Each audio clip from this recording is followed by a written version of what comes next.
Hello guys, this is your friend Shinobi Nexus 2.0 and we are back with a new fanfic.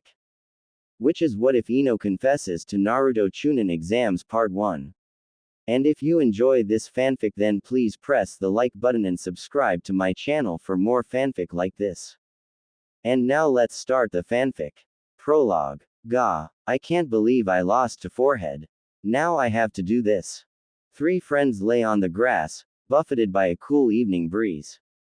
One sat, his fingers idly ruminating through a bag of potato chips, before mechanically moving towards his mouth in a movement that had been so honed it was practically instinct. The other lay on his back, his eyes opened just enough to gaze into the clouds, but not enough for his pupils to be visibly seen.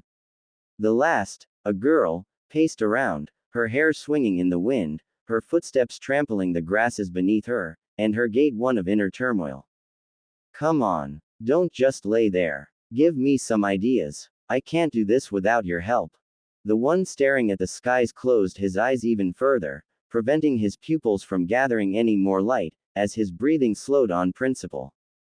He was kicked in the ribs for his effort. Don't pretend to fall asleep. His eyes opened, his speech coming out a slow, an enthusiastic drawl, like that of a donkey who had carried two obese men across the Suna Desert. Troublesome, you were the one who made the bed in the first place. The girl paused in her gait, one finger raised in indignation. That's because I thought I'd win. Forehead cheated. She got me with an uppercut that came out of nowhere. How was that cheating? Well, I don't know.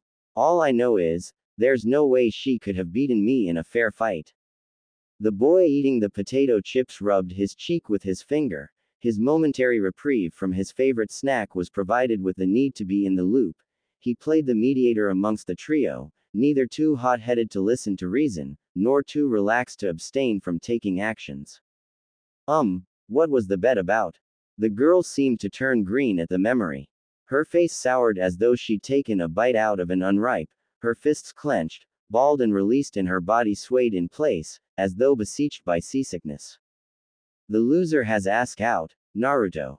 The big-boned boy had his eyes widen, and the sleepy one merely muttered a simple word under his breath. Troublesome. I know. Just think. Asking out that loudmouthed, hyperactive, idiot in that horrible orange tracksuit. She shuddered in place. I can't be seen doing that. The girl plopped onto the grass, causing the pineapple-haired boy to stare, curiously, as his friend had not bothered about the grass stains, nor had she complained about ruining her dress nor whined about the possibilities of biting insects moving through the hardy green flora. Don't do it, Ino. The boy said, what do you stand to lose? It's either that or give up on Sasuke-kun, and leave him to Forehead. The boy said nothing, letting the atmosphere be filled with the comfortable sound of crackling potato chips. It echoed in the background constantly, like a symphony that could not be changed, and like an accompanying orchestra that reminded the boy of the companionship to which he was privileged. I know. Ino sprung to her feet, slamming her fist into her palm. I'll confess all sorts of feelings for Naruto, that way, he'll be the one to ask me out. The silent boy occupying himself with his chips spoke up, I don't think that's such a good idea, Ino. What do you mean, Choji? It's flawless. I don't think Shikamaru here could come up with a better plan. I mean, I still have to make him believe I like him. Don't lie to him, Shikamaru felt the need to say, he's observant. Ino felt her nose rumple in disbelief. Is he? She frowned, wondering if the Nara was joking. Since when? Since always. He paused, especially with things that catch his interest. Ino huffed, putting her hand on her waist. I'll be the judge of that. The pineapple-haired boy let out a single, slow nod. Don't say I didn't warn you. Within interest. Finding him was the hardest part. It was especially harder to track him down to a recluse location, one in which she knew Billboard Brow and a group of other girls would be watching from the bushes, probably ready to watch her make a fool of herself. She had hoped she'd be the one watching the pink-haired bimbo ask Naruto out. It would have been the most hilarious thing to watch, as the blonde would have been so ecstatic, ignorant of the girl's own dismay. Naruto-kun. Huh, Ino. The blonde stared at her, looking both left and right as though uncertain. You talkin' to me? Ino felt her anger bubble up, but let it slide low. I don't think there's any other person named Naruto in Konoha, is there? The boy put his hands behind his head and let out an awkward laugh that almost made Ino cringe. Yeah, I'm the one and only Naruto Uzumaki Dadbao. Ino desperately wished the Shinigami would take her there and then. So, Naruto-kun, there's something I wanted to tell you. Huh, really? You see, Naruto-kun, I've been watching you for a while now, and I didn't want to tell you this, but The words formed in her mouth. As she stared at the inquisitive blue eyes of the shorter blonde, she found herself wondering why they would not come forth. Maybe it was something odd about how his eyes seemed to examine her, or how they lit up with an emotion she could not quite recognize, or perhaps, it was the giggling of the girls she could hear that made her uncertain of how to proceed. She didn't quite understand it herself. This was Naruto of all people. He bounced back from anything. So what if she was going to get his hopes up and lie to his face? She shouldn't care. It shouldn't matter to her. It's not like she was going to break his heart or anything, so why was she unable to find the right words to say? Hey Ino! The sudden exclamation threw her off guard, and she found him staring at her with a concentrated gaze she did not know he had possessed. Why yes. Go out on a date with me. To Ichiraku Ramen. The girl could not have been any more floored if the Hokage himself had pranced by on a unicycle. What? I know it's kinda sudden, but you're a really cool person, ya know. I mean, we've both got awesome blonde hair, though mine is way cooler, and I think you're pretty. She idly wondered if one of her clan members had taken over Naruto's body with the clan jutsu and made him say those words, but instead, she shook it off as the universe being in her favor on this odd particular occasion. Naruto had asked her out on a date, hence, she couldn't ask him out anymore. The bet was null and void. She was free. Ino regained a bit of her confidence, placing her hand on her hips. No way. Why in the world would I want to go out with you? I mean, wanting to date someone just because you think they're good looking. That's really shallow of you, Naruto. But, he paused. Isn't that the same reason why you like Sasuke-tem? What? No way. I like Sasuke-kun because he's strong and he's cool and he's. Words, fickle as they were, failed her. She had an extensive vocabulary of terms that focused on the mind, on plants, on animals, and yet, despite her collective accumulation of adjectives used to describe things which were beautiful, she remained speechless. Fine then, Naruto said, crossing his arms and turning around. Good luck with the tem, you two deserve each other. It was strange, as to how those words seemed to sting much more than she thought possible. It was not every day Yumino Iruka chose to treat Naruto out to dinner, and it was even rarer for him to offer to pay up the boy's backed-up debts, but, as he had found out from the resident gossip amongst the students, Naruto had asked out the young Yamanaka heiress and he had been brutally turned down. Though not exactly possessing sagely wisdom in the art of romance, the Chunin teacher felt that the young boy needed some company, or at the very least, needed some ramen to make him bounce back to his usual self. Which happened the very second the first bowl appeared. Oi, Tsuki Gigi, you out of toppings. My ramen's looking a little thin. Iruka bopped him over the head. Baka, don't be so ungrateful. To think I actually offered to treat you to ramen after the pranks you pulled in class last week. Naruto's lips turned into a semi-indignant pout. But the broth is like 10% smaller than it was yesterday. And the toppings and portions are smaller as well. Iruka's eyes twitched. I think it's just your appetite that's grown bigger. Haha. Naruto-kun is kind of right. Iruka's eyebrow rose. He is. I am. Tsuki nodded. Slowly. Our usual delivery boy is a little late with the order, so I had to cut corners for the ramen. I'm sorry about that. Iruka waved him off. It's nothing. I barely noticed the difference. Only a ramen-holic like Naruto would realize it. Ramen is the food of the gods and everything about it is divine, Dadbao. Naruto said, Grinning, I know everything there is to know about Ichiraku ramen. Uruka snorted. Sure, and I'm certain you can tell how many toppings are in my 14. Uruka blinked. He stared down at his bowl, and counted, and found himself baffled at the blonde getting the accurate number. Lucky guess. Naruto shook his head as he scarfed down more ramen. Not luck. Oh really? Then how many strands of noodles are left in my 38? Uruka stared into his bowl, slowly counting with his chopsticks, one by one, until he reached the exact number Naruto mentioned. How did you know that? Tsukijiji usually has a fixed number of strands per bowl. It's enough to leave you satisfied, but not too much that it'll make you leave it unfinished. He said between slurps, and, you eat really slow, Uruka-sensei. It was ridiculous to know the exact number of noodles in a bowl, and the speed required to actually consume said noodles, so Uruka found himself staring at Naruto, his mind trying to comprehend what he had just witnessed. Naruto, how many people have visited Ichiraku ramen today alone? Naruto took a huge slurp out of his bowl, 60 or so. Why? Uruka glanced to Tsuki and Ayame, and their widened eyes spoke more loudly than any verbal confirmation they could have possibly uttered. How did you know that? Ayame-ne's sleeves are folded up. What does that have to do with anything? Everything. Tsukijiji's sink is kind of deep. Ayame-ne doesn't really need to fold her sleeves all the way up to her elbow in order to wash the dishes. The only time she'd need to do that is when there are tons of dishes available and she's put them all in.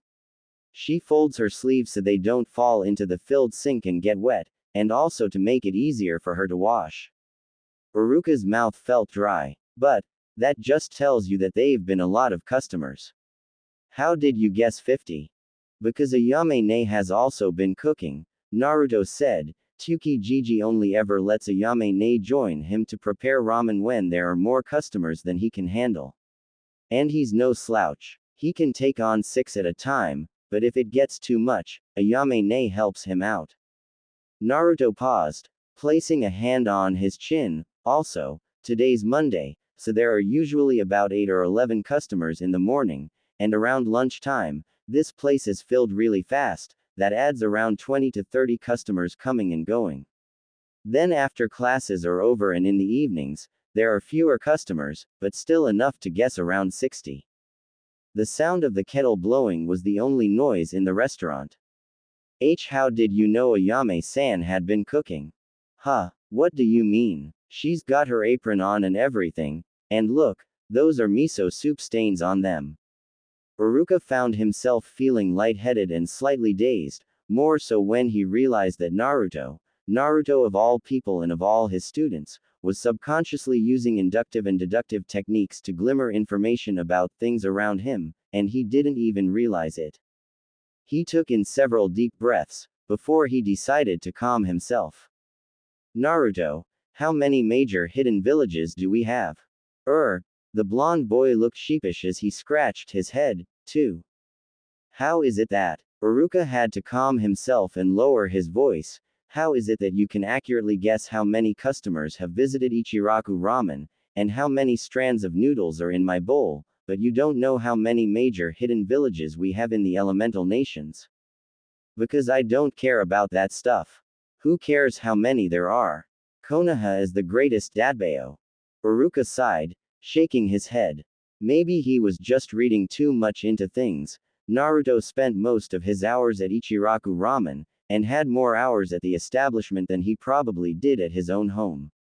With so much time spent there, it would explain his ability to pick out all the littlest details and things that happened around there with alarming detail and frightening efficiency. It wasn't like Naruto was some sort of hidden genius or anything. No, the very notion sounded utterly preposterous. A thought did however stumble onto the Chunin's mind, and for a few seconds, he contemplated it. Hey Naruto, tell me about how you do your pranking. Naruto stopped, staring at him suspiciously for several seconds. If this is a trick to find out where I keep my gear, Uruka-sensei. Uruka put his hands up in a gesture of surrender. No tricks. I'm genuinely curious. Some of your pranks must take careful planning and deliberation. I wonder how you got into it. Well, 2 hours later, Iruka was regretting his decision to ask. While he had been hoping to gain some more insight into Naruto's apparent analytical and deductive abilities, it seemed that those abilities only registered or came up when it came to Ichiraku ramen, or anything ramen related. Instead of finding out more about his student's mind, he was treated to a lecture on the different types of itching powder, the best paints to use for brighter colors, how to carefully set up feather traps, and all sorts of other information that the Chunin truly was not interested in. And then, you have to make sure that you wash your hands thoroughly or the itching powder might still be on you. That's great, Naruto. Wow, look at the time. I've got some scripts to mark and you've got to get ready for school tomorrow. But I haven't told how to use the rubber chicken yet. Iruka nodded, slowly. No need, you seem to have a mastery of pranking that I don't think I can achieve anytime soon. Naruto blushed before rubbing the back of his head with his arm. Really? Of course. And if you applied those pranking skills of yours to your shinobi knowledge, you might even make a brilliant strategist or trap master someday. Naruto's face furrowed up in confusion. What does pranking have to do with being a shinobi? Well, information gathering, reconnaissance, stealth, and the likes. Instead of, say, planting a stink bomb in someone's house, imagine instead, planting an actual bomb, or some knockout gas instead. Iruka watched as the gears began slowly turning in Naruto's head. So I can prank people, just using deadlier and cooler stuff, and I could become a great shinobi for doing it. Sure, I don't see why not. Maybe, I could even become the Hokage that way. Iruka placed his hand on the boy's head and tousled his hair. Don't get ahead of yourself, Naruto. You'll need to make sure you don't fail the academy this time around, and actually learn things. We can't have a Hokage who doesn't know how many hidden villages exist, now can we? Naruto said nothing. Instead, his mind was whirling with ideas and thoughts, and slowly, but surely, a small spark of flame had lit itself within him. And that would make all the difference. Yumino Iruka loved his home. It was a place where he was free from the troublesome nuances that were the lovable brats he called his students, a place where he did not have to scream out his lungs to get people to listen to the things he wanted to say, a place where he could put on his nice bunny fur slippers without hearing any snickers from resident class clowns, and pick up a book to read without screeches from fangirls. It was the most relaxing place in the world, where he could occasionally practice his shurikenjutsu without getting snorts from overachieving black-haired geniuses, and could likewise have freedom from the eccentricities of his superior commanding officers. Home was truly a place to be. It was for that reason that when Iruka had tucked into his bed at night, switched off his lamp, and said goodnight to his collection of unique plushy dolls, he had expected nothing else more than utter silence and pure, unending tranquility. Pissed. Iruka-sensei. Iruka's mellow eyes answered with a soft sigh. Of course, his subconscious would choose now of all times to mess with him and give him a dream about Naruto. Oh no, he wasn't going to let his mind win. He'd play along for now and see where this went. Yes, Naruto. You mentioned recon and information gathering. Does that mean it's okay to spy on people in the village? Like say Hokage Gigi. Iruka almost giggled. Like Naruto would actually have listened to what he said and then snuck into his house at 2 a.m. to ask such a question. The dream was just too funny to be true. Sure, Naruto, it's all part of being a good trap master. Best to have as much information on everyone as you need. Thanks, Iruka-sensei. You're the best. Naruto complimenting him. Iruka did giggle this time around. Sure. Don't forget to close the window on your way out. I will. There was a shuffle of movement, and suddenly, the sound of his window pane closing reached the Chunin's ears. It took him 4 seconds for his eyes to snap open as he realized that his dream had been far too realistic. He turned to the window, finding the curtain drawn open, and then he shook his head as he rolled back into bed. It was too much of a hassle to go find the blonde boy and tell him that it was probably not a good idea to try and spy on people in a shinobi village, but he figured the blonde wouldn't get very far in his attempt anyway.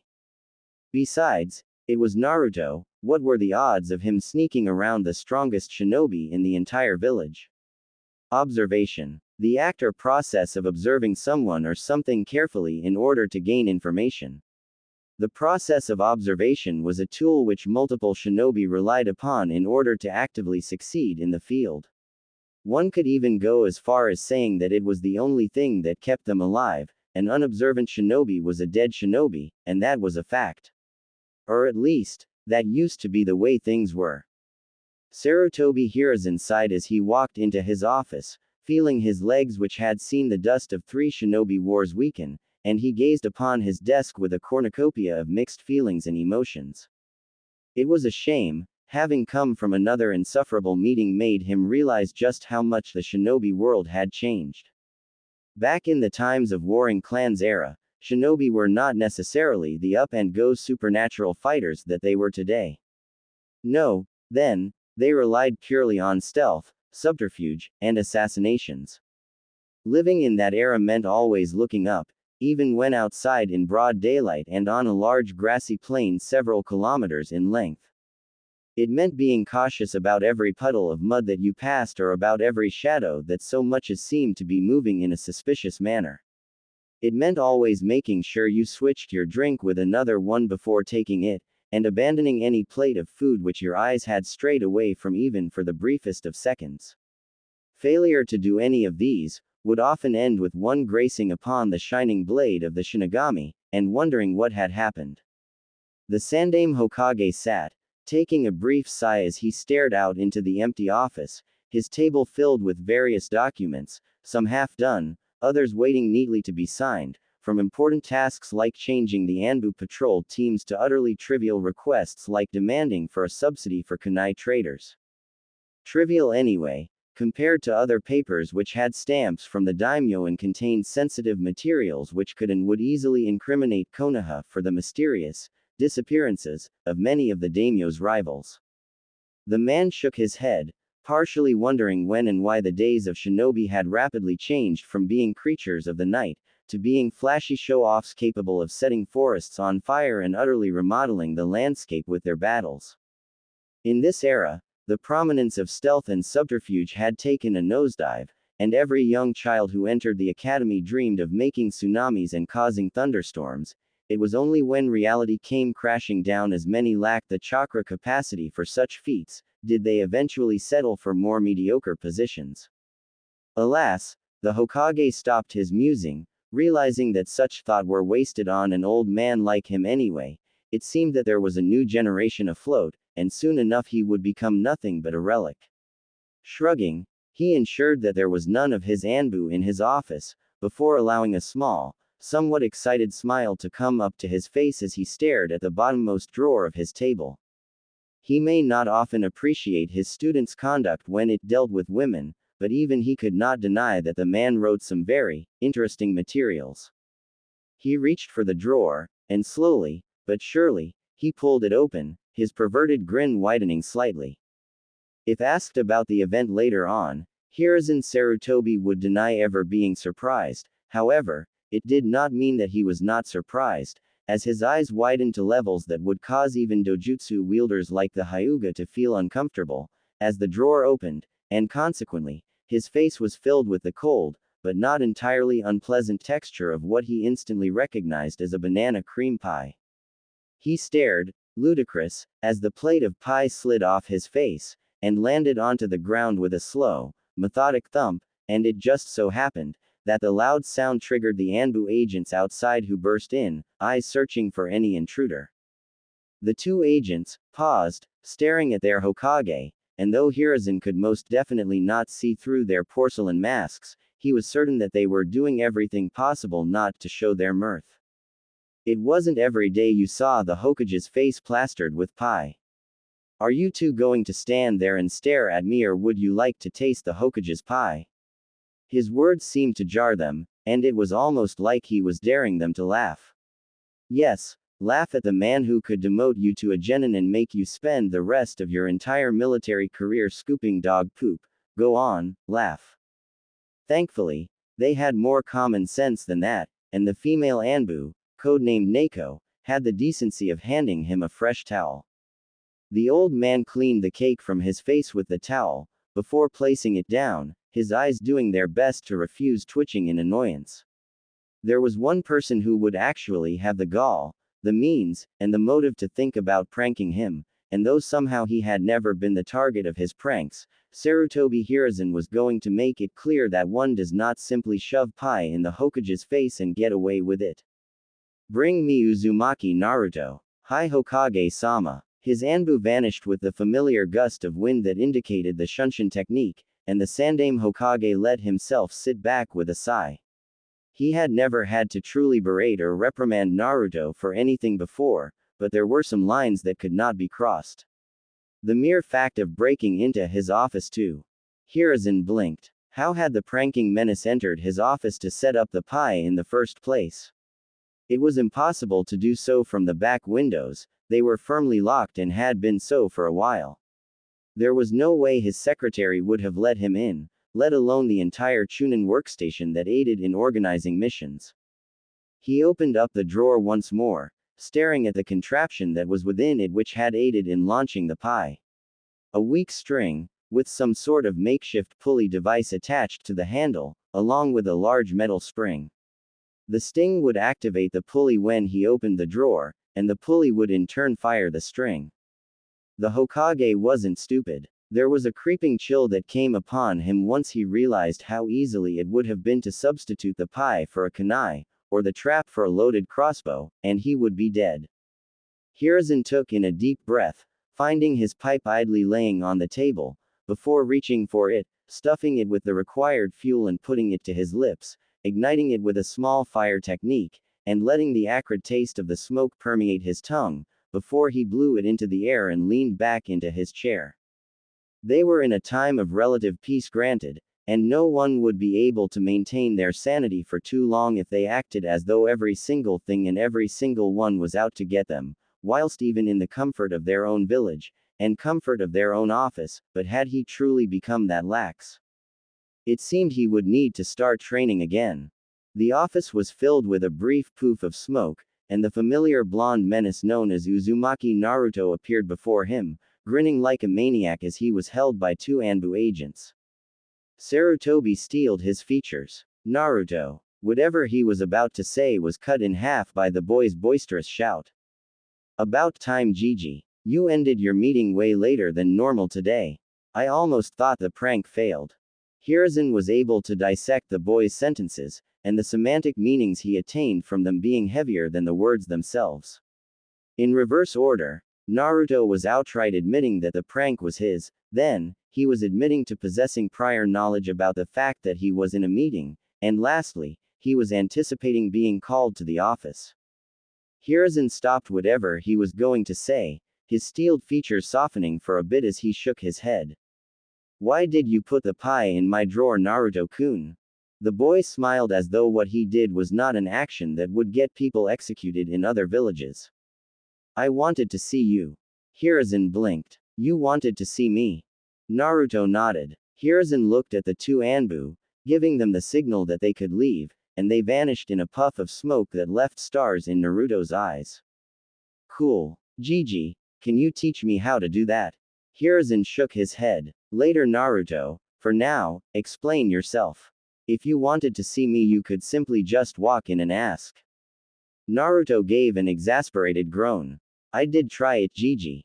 I usually come by whenever you're not in a meeting, but all I get is, he increased the pitch of his voice to an eerily close resemblance of that of his female secretary, you can't see the Hokage without booking an appointment. Or, Hokage-sama isn't here right now. Or, Hokage-sama is currently resting. Or, shouldn't you be in the academy right now, and all that junk. Hiruzen allowed a small smile to come up to his face. It cannot be helped, Naruto-kun, being the Hokage is an extremely time-taking endeavor. Naruto rolled his eyes and crossed his arms, sighing. Hi, I know, Gigi, you told me that the last time you visited me. The Sandaime was about to ask, I did, but he was stopped by the stab of guilt which caught him.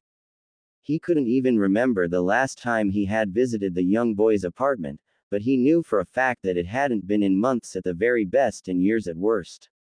Even on the boy's birthdays, he always found himself too occupied to so much as drop in for a visit. Hells, he couldn't even remember the last time he gave him a birthday present. It wasn't exactly neglect, as the heaven knew that he had done his best where the boy was concerned, though, it was not enough. Sometimes the man wondered why Naruto looked up to him with such respect and reverie. Heaven knew that he was undeserving of it. He coughed into his hand, searching for a way to dissect the topic. What else did I tell you? Huh. The blonde seemed to stall at the odd question, before scratching his chin. Well, you told me to clean up my apartment, and that one of the steps to being Hokage is being neat and organized. He smiled. I suppose that is true. It's one of those things you'll have to build up over the years. What do you mean? I'm neat and organized. The Hokage's eyes crinkled in mirth. Really? Hell yeah, my apartment floor is so shiny I could eat ramen off it. He gave a grin before pausing. The only reason I don't is because ramen is too divine to touch the floor. The Hokage let out a small chuckle. He, however, had not lost sight of the numerous questions that were in his head. Naruto-kun, how did you know I was in a meeting? Huh. The ramen addict squinted his eyes in a manner that made him look as though he was a fox. Everyone knows when you're in a meeting. No, they did not. Knowing when the Hokage was and was not in his office was sensitive information, as it would be very easy for an enemy shinobi to utilize that information for a trap, just as Naruto had utilized the information to stage his prank. Just humor me, Naruto-kun. The blonde scratched his cheeks before shrugging. I used to visit the tower almost every day, Gigi. Whenever you're out, you can always see the Chunin guys at the front desk lounging off, and when I meet your secretary, she says you're not in or unavailable. When you're here, the front desk guys get all super Chunin and serious with their work and stuff, and your secretary either says you're tired, or I have to book an appointment. Hiruzen's lips thinned, and he made a mental note to question his secretary later, as well as to schedule some impromptu arrivals for his Chunin. It was a theory, but he just felt the need to confirm it. Naruto-kun, on Thursdays at 12, what would I be doing? The blonde looked at him. Huh, well, I guess you'd be out till around 3. Hiruzen's breath stilled. And Saturdays, at that time. Naruto's nose upturned in the air. You'd either go out for lunch or order for some takeout. You never order Ichiraku ramen though, and that sucks, Gigi. It's always either fish balls or onigiri. He could feel his heartbeat rise. How? He calmed himself, clearing his throat as his voice became more leveled. Naruto-kun, did you know what I usually order? Naruto frowned. 'Cause I usually see the Chunin who come back in with the takeout. What makes you believe that the takeout was mine? Naruto scratched his chin. It's kinda weird and wrong for Chunin to buy takeout and bring it back to the tower and eat it here, when they coulda just used the time spent to buy takeout to, eat out. Hiruzen slowly nodded. Yes, that's true. Hiruzen watched as the resident prankster seemed to stare at him with something in his eyes akin to recognition and curiosity, and if the Hokage did not know better, he would claim that the boy's eyes gained a certain level of depth and focus to them, resonating brilliantly in a manner that he had only ever seen from geniuses the likes of Namikaze Minato, Uchiha Itachi, and most frighteningly, Orochimaru. Then as soon as it appeared, it was gone, and the blonde boy squinted his eyes, crossed his arms behind his head and pouted. Oi, what's up, Gigi? I mean, everyone notices these things and it's no big deal, right? The Sandaime simply stared at him, snapping out of his bizarre trance as he realized that clearly the young boy did not realize memorizing the Hokage's schedule was in fact a very big deal. That was not even counting knowing what the Hokage would eat.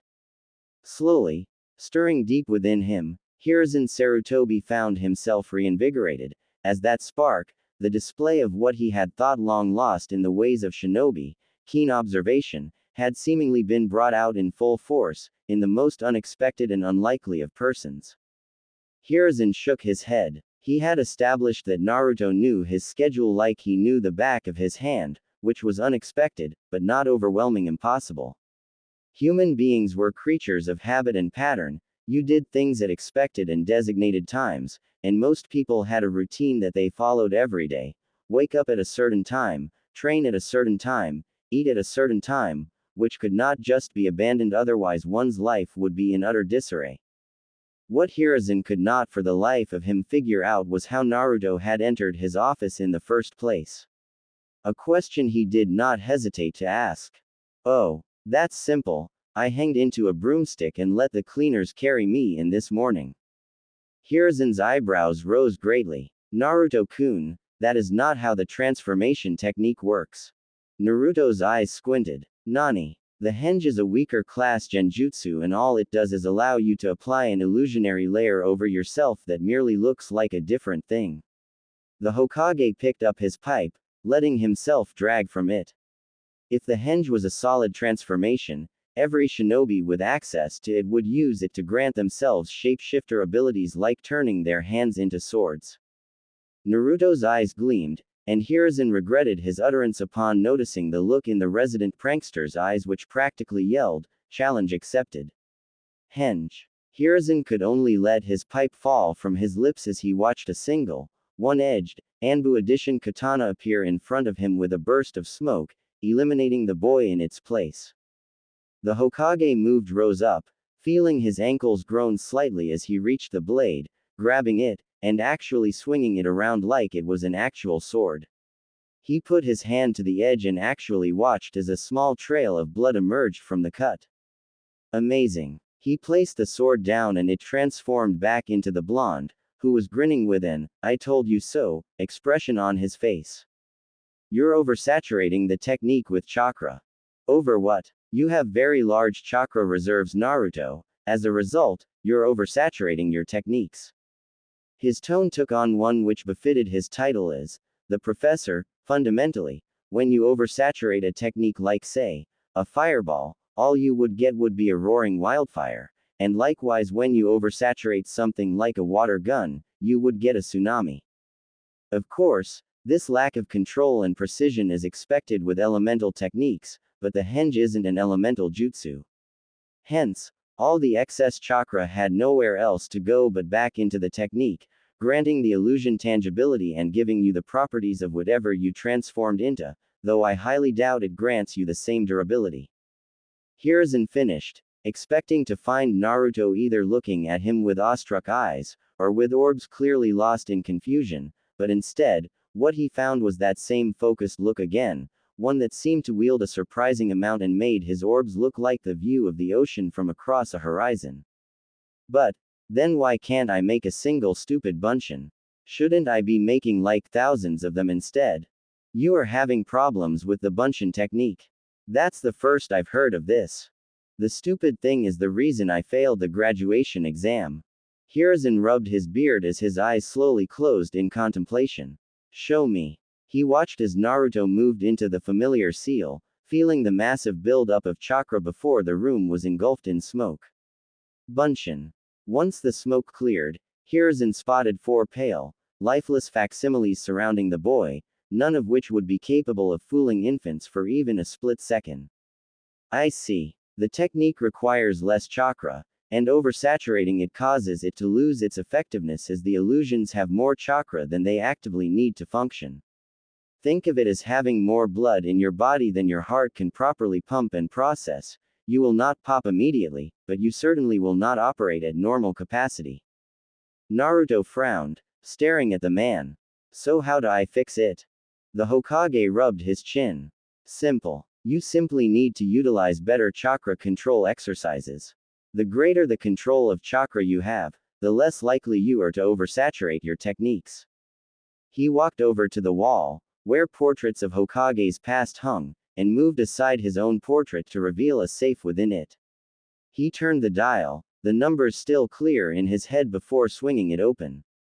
He began searching, pulling from within it several files before he eventually found one dusty, extremely faded-looking sealing scroll. He looked at the scroll, contemplating it for a few seconds, the memories which the scroll possessed and their sheer nostalgic value for a brief moment, seemed to overwhelm the pragmatic use of handing it to the boy and passing on of knowledge to the future generation. Shaking his head, he eventually handed over the scroll to Naruto. The boy seemed smart enough to be able to work with it, and he wasn't a shinobi just yet, merely an academy student. That, Naruto-kun, contains what I used to teach my pupils, several years ago. From different jottings and notes, to the very basics of chakra control, all of it is yours to peruse. Naruto stared at him with wide eyes. Why you're giving me this? I don't know what to say, Gigi. No one's ever given me anything like this before. Hiruzen's heart clenched. Well, Naruto-kun, consider it a gift from me to you. Once you graduate from the academy and become a genin, feel free to come by and I just might teach you a jutsu or two. Really? He winked at him. I am called the professor, Naruto-kun. I think it would only be fitting for me to profess as much knowledge as I can. He did not quite anticipate the hug from the young boy as he tackled his leg, before letting out a melancholic smile as he patted his head. Thanks, Gigi. You're the best. Think nothing of it, Hiruzen said, as Naruto detached himself from him. So Naruto-kun, why exactly did you want to see me that would make you resort to trapping pies in my office? Naruto tilted his head in seeming confusion. I just wanted to see you. Do I need a reason to want to see you? Hiruzen opened his mouth, and then he closed it, a warm feeling entering him that he had long since forgotten. No. The Hokage smiled. I suppose you don't. Aburame Shino. Here. Abashi Tenma. Hi sensei. Binshi Roku. Present. Yamanaka Ino took in a series of deep breaths as she decided to calm herself.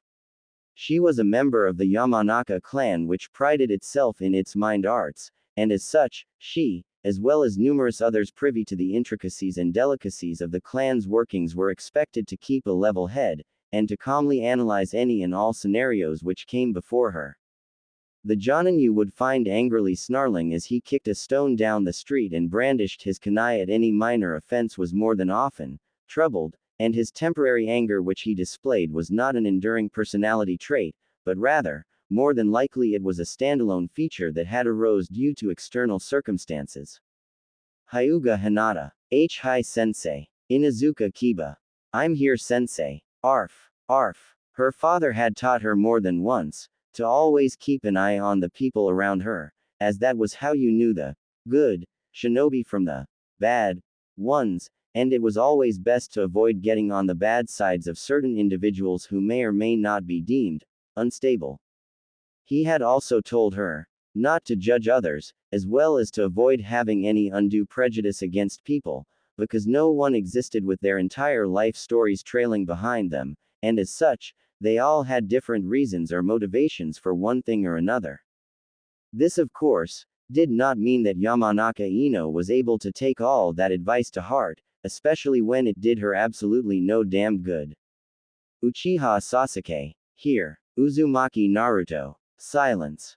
Uzumaki Naruto. Ino did her best to try and remain unflappable, desperately fighting the urge to shrink into her seat with all vehemence. Of course, the dog breath just had to have noticed it, as he gave her what she easily considered to be the sixth most irritating grin in existence, as he spoke up. Naruto still hasn't shown up for class, Mizuki-sensei. The canine enthusiast yelled out, once more speculating the rumors that went flying around the class. Is that so? Yeah, it's been 3 weeks since we had to deal with the orange idiot. I guess we have you to thank for that, Ino. Once more, Ino resisted the urge to shrink as the eyes of everyone in the class fell upon her. Sasuke-kun was staring at her. He was actually looking her direction, which, on any other occasion, would have made her feel giddy with joy, but his eyes were not looking at her in the same way she would have wanted him to. Of course, she was Yamanaka Ino, so despite her own inner thoughts, she ensured, meticulously, that her own body language and outward appearance constantly maintained the aura and look of someone who was utterly self-assured, utterly confident, and did not, for even the briefest of seconds, doubt herself. "I don't know what you're on about, Muttface," he growled. "Yeah, right. You think we didn't hear about how the blonde knucklehead asked you out and you turned him down flat cold?" The mumbles and rumors were spreading to a level she did not find herself particularly comfortable with. "So, he asks Forehead over there out on a daily basis, and she turns him down all the time." Said pink-haired bimbo let out a shout of indignation at being called Forehead, that Ino promptly ignored. Well, except she never turned him down hard enough for the idiot to just up and vanish for 3 weeks. Hell, I haven't even seen him around the ramen stand that he loves like it's his mother. Correlation does not equal causation, she had wanted to say, but she restrained her tongue from emitting the initial consonant because she knew that it would go over Kiba's head, and more importantly than that, it would only either mean that Shikamaru had been rubbing off on her more than she would like, or that she was another nerd-like Forehead girl. And how is any of it my fault? For all we know, he could have just woken up one day and decided to drop out. "Geez, I don't get you," Kiba said, scowling. "It's not like the knucklehead ever had any real hopes of becoming a shinobi, and I'm sure even academy teachers have tried more than once to get him to quit, but you managed to pull it off with a few words, so why the hell won't you take the credit?" Yamanaka Ino blinked, then rapidly resisted the urge to yell and instead bit the inside of her cheek. Take the credit. She was supposed to be proud of harshly turning down Naruto's enthusiastic, bubbly request for a date. To feel accomplished that she had shot down someone's confident advances, when there were numerous hopeless romantics out there who would never even possess a shred of that same courage to brazenly ask out someone they fancied. She stared at Kiba, wondering if the boy even fully understood the implications of what he was saying, and she sorely doubted that he did. What she found doubly disconcerting, however, was that there were numerous other people in the class, who for one reason or another, actually shared in Kiba's sentiments. For Kami's sake, no matter how annoying or how bright or how obnoxious Naruto was, the boy had done literally nothing wrong for people to feel completely vindicated by the fact that he was potentially heartbroken enough to stop coming to school. But she did not voice that. No, she was not a person easily cowed by peer pressure, but she was a person who cared about her image. The knuckleheads around her would one day in nearest future possibly be her teammates that she would need to rely on in the field, and as such, it was best to move with the flow of the crowd, to be of the same mind regarding certain topics, and to ensure that she was not viewed too differently or ostracized. Idly, her mind noted a lesson her father had once showed her, during one of their clan training sessions. A brief experiment where he had brought up 3 kunai, 2 of them were 12 inches and 1 was 11, and then showed it to a group of 8 volunteers, asking them to pick the shortest. 7 of the volunteers were in on the experiment, and all picked the wrong kunai, but the actual subject was confused, and he knew that the kunai picked was the wrong one, yet, in order to avoid being at odds with the group, went ahead and picked it anyway. Yamanaka Ino was an impressionable 12-year-old girl with just a few months left to graduate and become a shinobi. This was true, but she was also the daughter of Konoha's foremost psychologist, who was the head of Konohagakure's torture and interrogation department. She was the friend to a genius with an IQ of 200 that occasionally made rare quips and comments that belied his extraordinary intelligence, despite his outwardly lazy persona. Then, she the heiress of a clan that could casually stroll through your mind like a schoolboy galloping a field of flowers and make your tongue unleash your deepest desires, even without using their clan techniques. As such, Yamanaka Ino knew exactly what to do. Slamming her hand on her desk, she twirled her hair, placed her hand on her hip and let out a huff, utterly turning away from Kiba's question. Kiba's eyes narrowed. So it's not that you don't want to take the credit. You just wanted us to make you think you didn't care. You were pretending all along, weren't you? Whatever makes you happy, Mud Breath. Why you? Mizuki-sensei clapped. That's enough. Kiba, if you have any problem with Ino, take it out in taijutsu practice. Assuming you can. A collection of snickers went up at the room at the slight. It was one time Mizuki-sensei. I lost to her one time. Yamanaka Ino did not focus on any of this however. Instead, her mind found itself begrudgingly drifting towards someone with blonde hair and blue eyes. Why had Naruto suddenly asked her out if he was supposed to be infatuated with Sakura? Had he known what she was up to and then did it to save her face? Was that why she found herself questioning her infatuation with Sasuke now and then?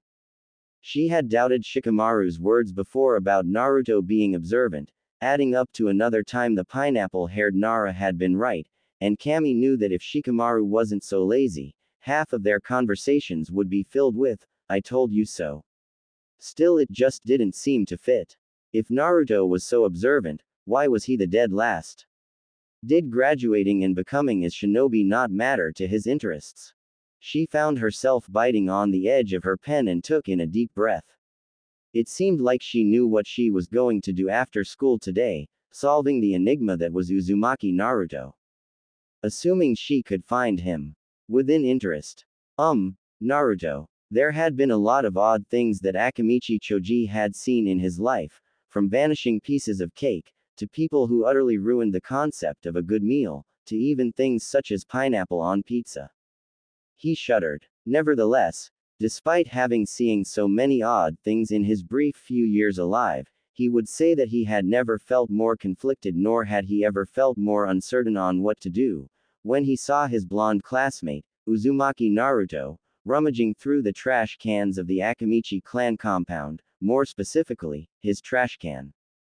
Gah, venison, steak, mutton, why are they so many different bones? I don't even know what this one is supposed to be, turkey or rabbit.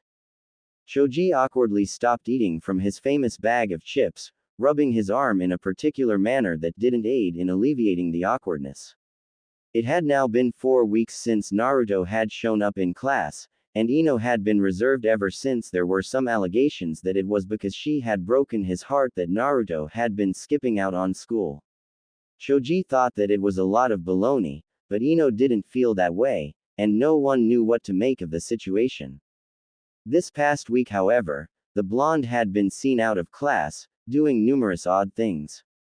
For instance, he had been sniffed out by Kiba on one occasion, and after being called out, he admitted that he was planning on pranking the Inuzuka. Likewise the same thing occurred for Shino, and no one knew why he would even want to prank those two. Now however, Choji did not know what to make of seeing Naruto doing that.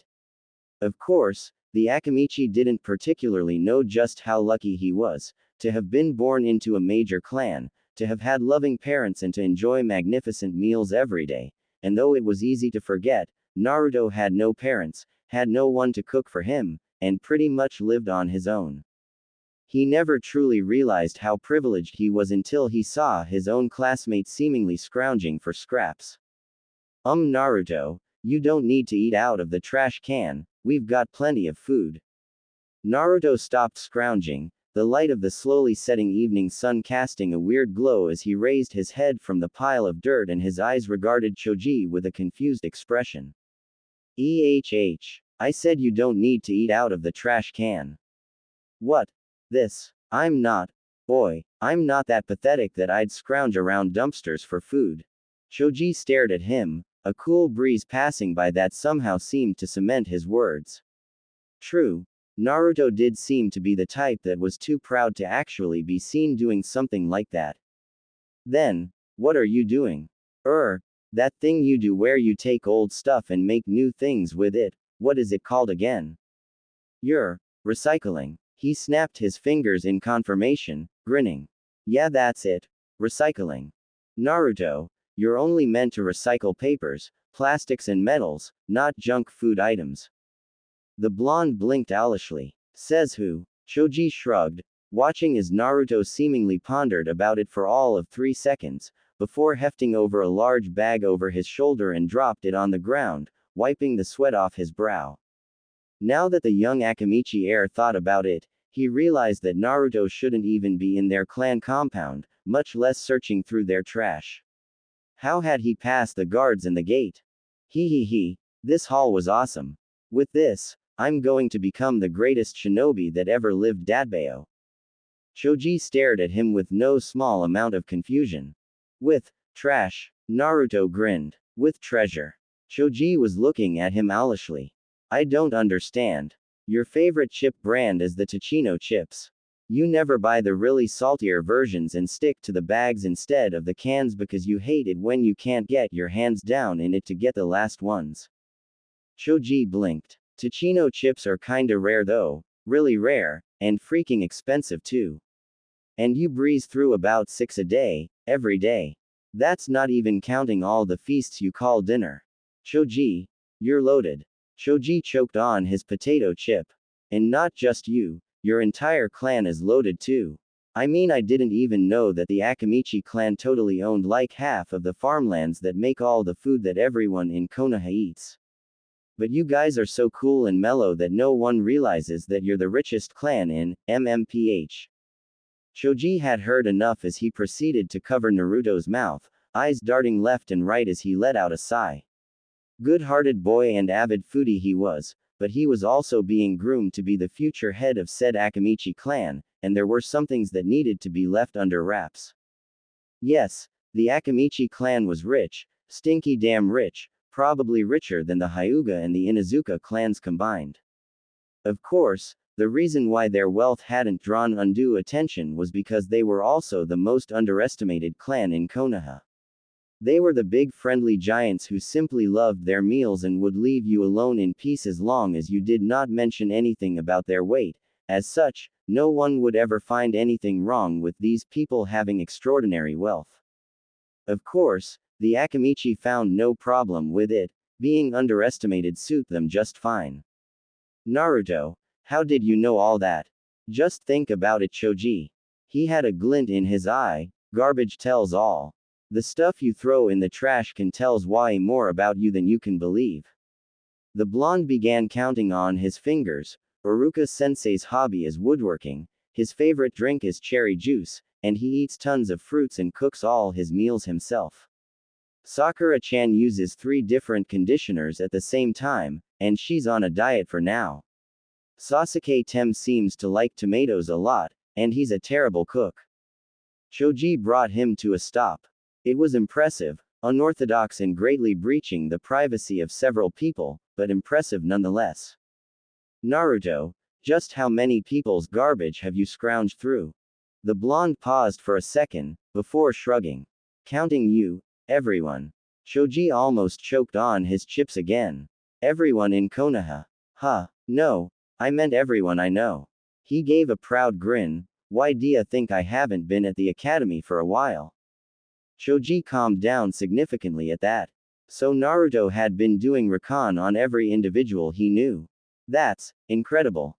You're telling me I had to henge into a one-legged cat to fool the Hyuga clan guards, and cover myself in puppy piss just to fool the Inuzuka dogs, and don't even get me started on the Aburame and their insects.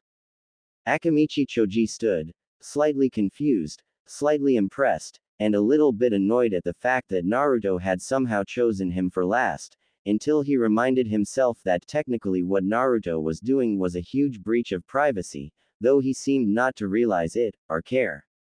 Choji contemplated if he should tell Naruto that it was somewhat, well, not exactly illegal, just a teensy bit immoral for him to go through other people's trash. Then again, it was garbage, people rarely gave much thought to their garbage, and they probably did not realize that what you threw away could tell a lot about who you were, what you did, what you liked and what you ate. Somehow, Naruto had figured that out. But, why, why are you going through everyone's garbage? At that Naruto grinned. It's for my bingo book. Why you're what? You see, Hokage Gigi gave me this super cool scroll that he used to teach his students and stuff, and when I looked through it, I saw that his students left all kinds of doodles and drawings and jottings all over it. Naruto heaved the heavy bag of garbage on his shoulder. So one of Hokage Gigi's students, this guy called Maru, jotted down that he had always wanted to gain complete information about all his nakama in Konoha. Said he'd started working on it, and had his own bingo book and stuff, but never completed it. Naruto rubbed his chin. Was a bit weird though, there were stuff about blood type and searching for bloodlines, and stuff, but I thought the general idea would be awesome. I mean, if I'm gonna become the Hokage, the leader of everyone, I've gotta at least know them right. At this he frowned. But people don't really talk to me for some weird reason. Stupid teams must just be jealous of my awesomeness datbeo.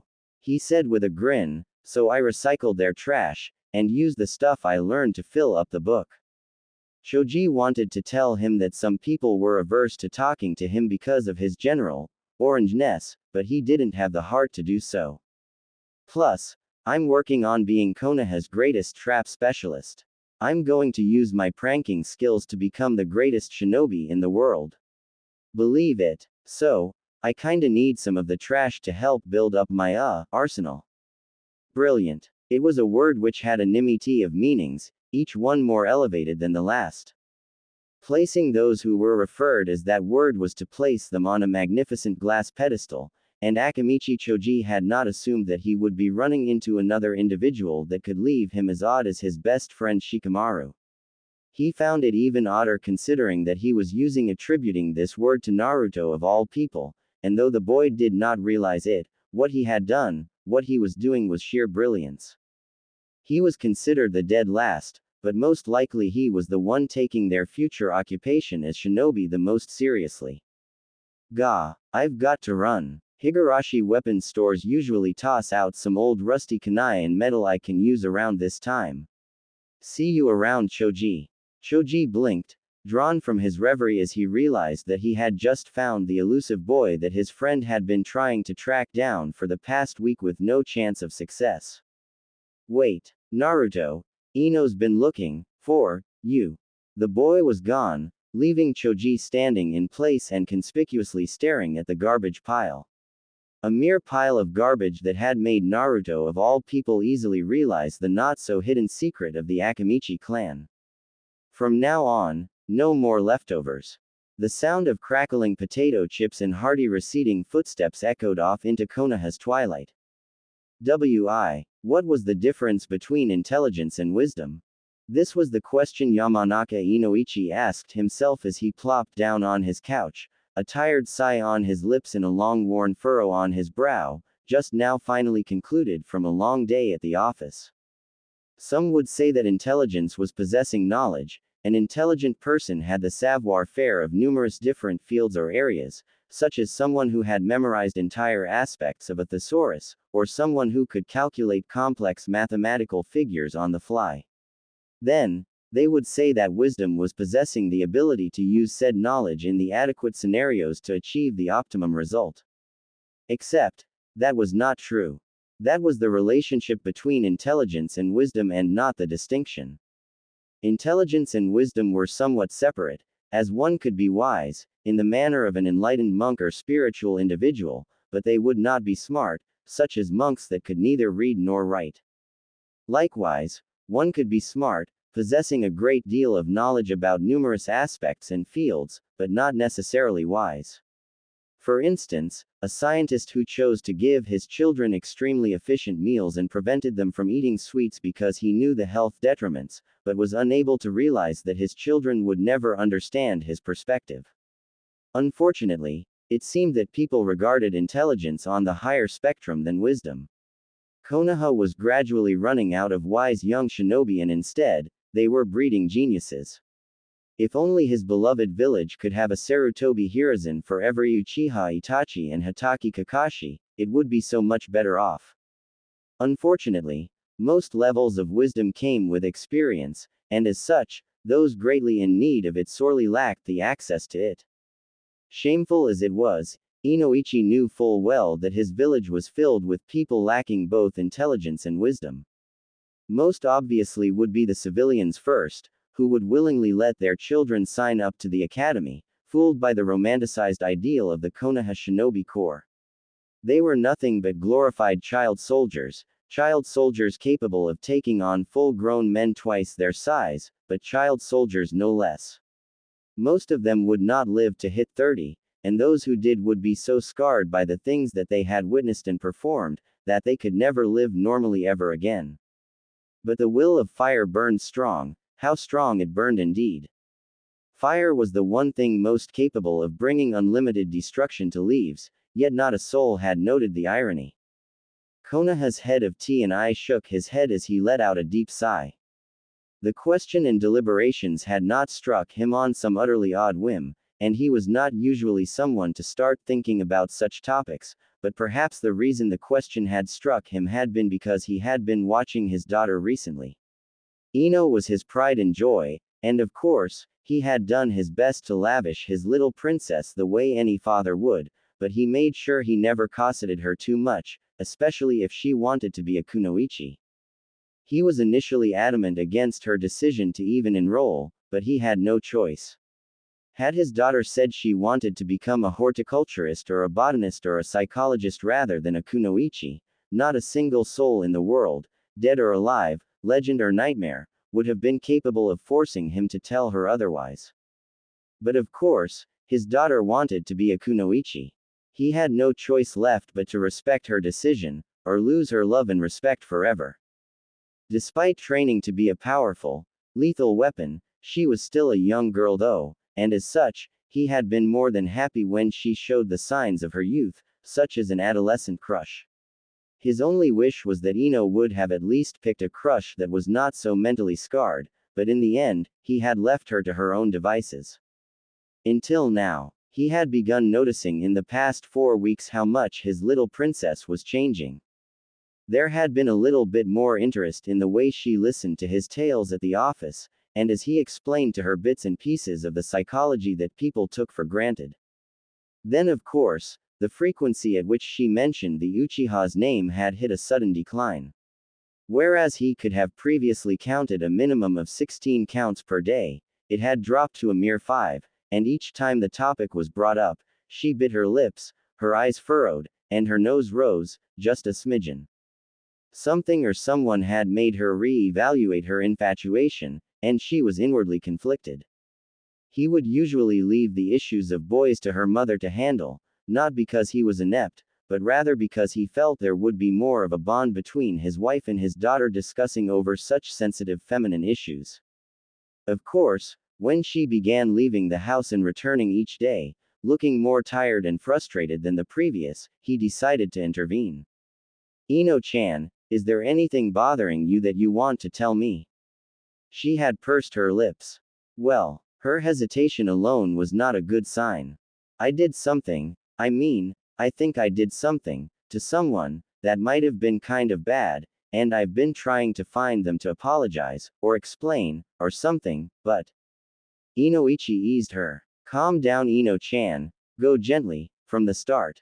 She frowned. What do you do when someone just changes? Does things they've never done before? Or if their actions don't match what you know about them? Inoichi rose an eyebrow. Is this about a boy? Ino sighed. Yes, daddy. Ino, I've never really supported your crush on Uchiha Sasuke, but if he's the reason for why you've been so emotionally frustrated. It's not about Sasuke. Those words threw Inoichi for a loop, his mind recoiling as it tried to wrap itself around that information. First, there had been no affectionate suffix added to the name, and second, his daughter had another crush that wasn't the mentally perturbed survivor of the Uchiha clan massacre. It's not. Then who? It's Naruto. That suddenly. Inoichi's mind slammed the brakes hard at that point. Naruto. As in, Uzumaki Naruto. The resident prankster of Konoha. The secret orphaned son of the Yondaime Hokage. The current container for Kyubi no Yoko, the strongest of all tailed beasts that had ravaged Konoha 12 years ago. Nope. Nope. Nope. Why? Why couldn't this be easy? Why couldn't his daughter just be interested in some no-named average boy? He would have taken a boy with greased hair that wore 20 types of leather and a "I Heart Mom" tattoo plastered on his left shoulder, over him. He had no personal bias against the boy, but he did have a personal interest to keep his daughter safe no matter what, and unfortunate as it was, merely being a Jinchuriki put him on the list of people to get Ino as far away from as possible. He did not fear the boy going out of control, for he trusted the Yondaime's sealing ability, but the sheer power he wielded would put him in the crosshairs of powerful and dangerous individuals. Individuals that he did not want 1,000 feet near his daughter. He needed to defuse this situation very carefully. Ino-chan, you said Naruto suddenly did what now? He asked me out. What? I know. That was my reaction too. He spent half of the time in the academy pestering Sakura for dates, and she turns him down, and then all of a sudden, he just asks me. Why? Why all of a sudden and then the way he did it? She abruptly stopped, and Inoichi's eyes narrowed. There was information that his daughter was intentionally keeping out of the discussion. Anyway, Shika says that it's because Naruto is actually really observant when he's dealing with things that catch his interest. He did. Inoichi knew that Nara Shikamaru was just as astute as his father, perhaps even more so, but he was lacking in the much-needed wisdom that would probably make him surpass Shikaku. He did, but it doesn't make sense. If he's so observant about stuff, why do his grades suck so much and why is he the dead last? Inoichi swore under his breath. Champing breadsticks. If what Ino was telling him was true, then there were two possible unfortunate implications, neither of which was comforting, and both of which constituted as threats or serious issues to Konoha's safety. The first implication was that Uzumaki Naruto was intentionally downplaying all his skills and abilities, for whatever possible reason, and depending on how observant he truly was, it was more than likely that he knew who his father was, and what was sealed inside of his stomach, yet opted to keep it to himself. When children found themselves out of their depth or seeking knowledge or wisdom, they looked to adult authorities for guidance and explanation. If Uzumaki Naruto was aware of his true heritage, and of the reasons of the numerous bias against him, and the fact that a giant beast was sealed inside his gut yet had intellectually chosen not to mention it or blurt it out, and continued as though absolutely nothing was wrong, then there was a problem. From a psychological standpoint, it was downright terrifying and it marked him as a greater flight risk than Uchiha Sasuke ever could be.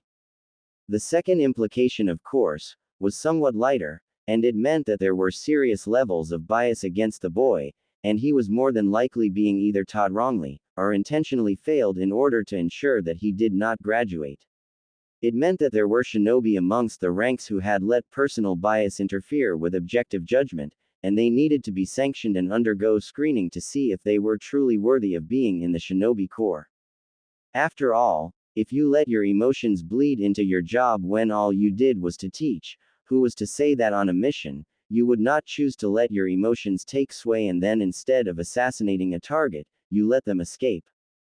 Of course, if Uzumaki Naruto was being taught wrongly, would he not have complained? Or was it that he was unaware of the fact? But if he was unaware of the fact, that brought his supposed perceptive prowess into question. Daddy, you're making that constipated face again. Goddamn it, Shikaku. He sighed. Having that man as a best friend for the greater half of his life had made him paranoid and caused him to analyze things more than was sometimes needed.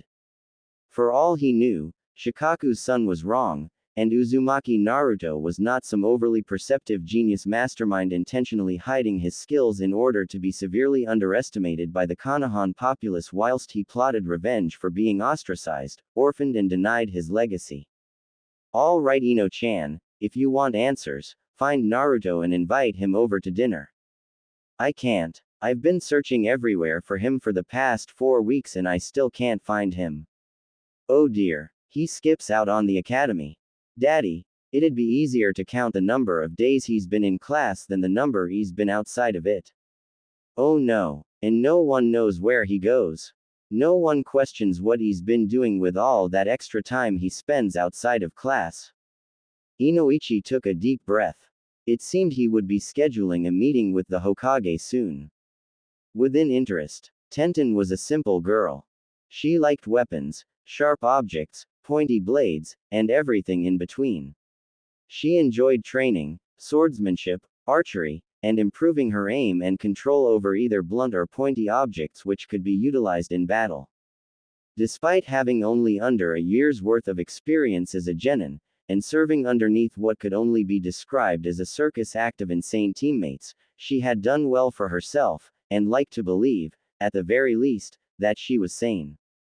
Though her hair was frazzled and she had bangs over her eyes, and her body was tremendously sore from having her butt kicked all over the place by the taijutsu freaks in her team, and then having to handle several D-rank missions afterwards, and of course, performing team training exercises of racing around the village with one hand tied behind her back, she believed that the stress wasn't getting to her, and she still lived a simple lifestyle. Of course, getting back home and meeting her foster father still at work in the forge, crafting shinobi weapons had been one of the few relaxing things she had enjoyed. Right up until she had to join him, and though she did enjoy crafting different kinds of weapons and materials, she was far too tired to continue the activity for the meantime. Eventually, all her works had been crafted so poorly that she had no choice but to throw the metal away into the large trash bins provided for the residents of the area, seeing as how they were not even salvageable enough to be reforged into something decent. This, however, was where Tenten felt she might snap. No sooner had she tossed away the materials, did she hear the rustling of a figure moving within the night and shadows. She had first thought it was her tired mind playing tricks on her, right up until she saw, with full certainty, that there was a creep actually rummaging through the trash cans, and she felt her irritation rise. Of all the nights, she reached for her holster, drawing 3 shuriken. She of course had no intention of seriously hurting the fellow, she only meant to scare him off, a form of intimidation to make the person think twice about doing something as unethical as rummaging through another person's trash.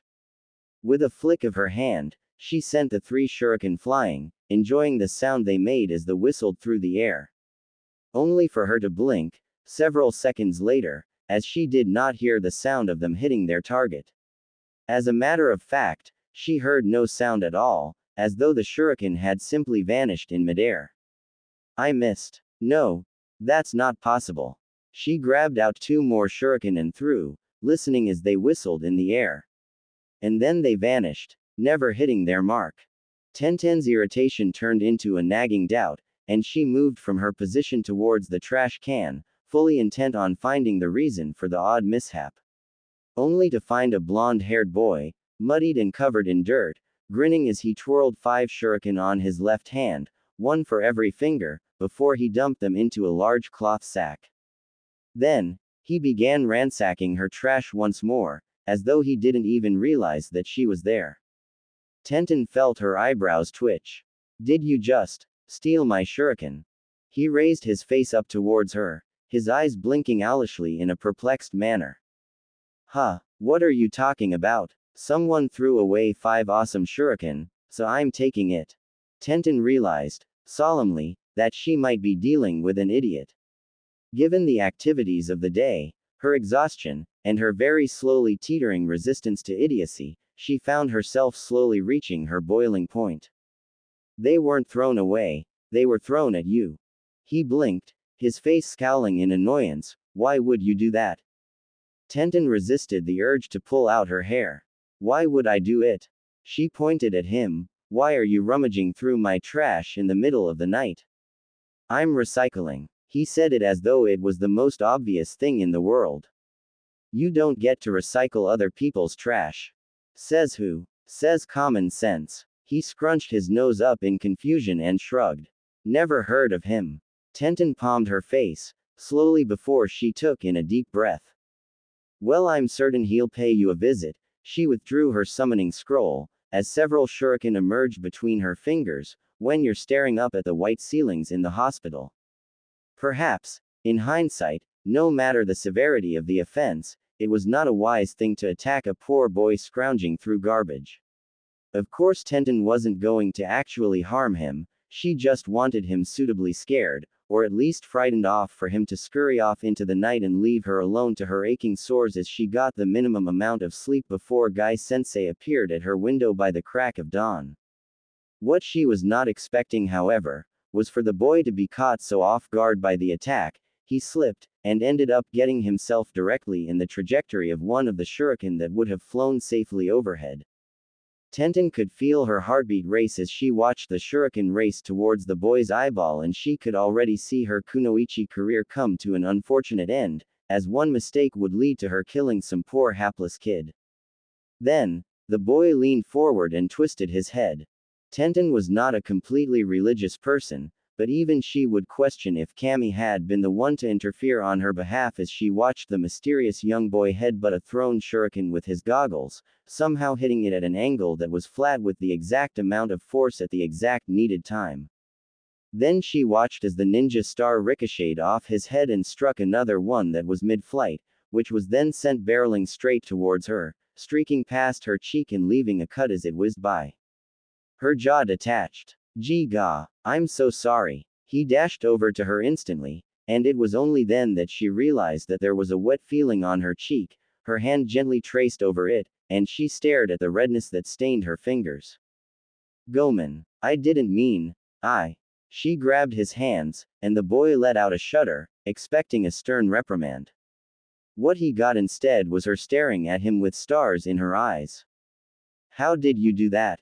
Her bleeding cheek was a mere scratch, and she had definitely endured worse at some of Rock Lee's kicks, so there was no need to get worried about it. What did draw her attention was the feat that she had just seen. Do what? This. How did you headbutt a thrown shuriken in midair and redirect it enough to bounce off another one? That sort of innate shurikenjutsu skill was outright insane. It took key focus and concentration to pull something like that off, and even after a year of practice, Tenten could only so much as bounce one shuriken off another enough to go in a small weak curve, whereas her goal was to learn how to endlessly ricochet them back to back, to the point she would be able to make them go in a perfect circle if need be. It's a secret.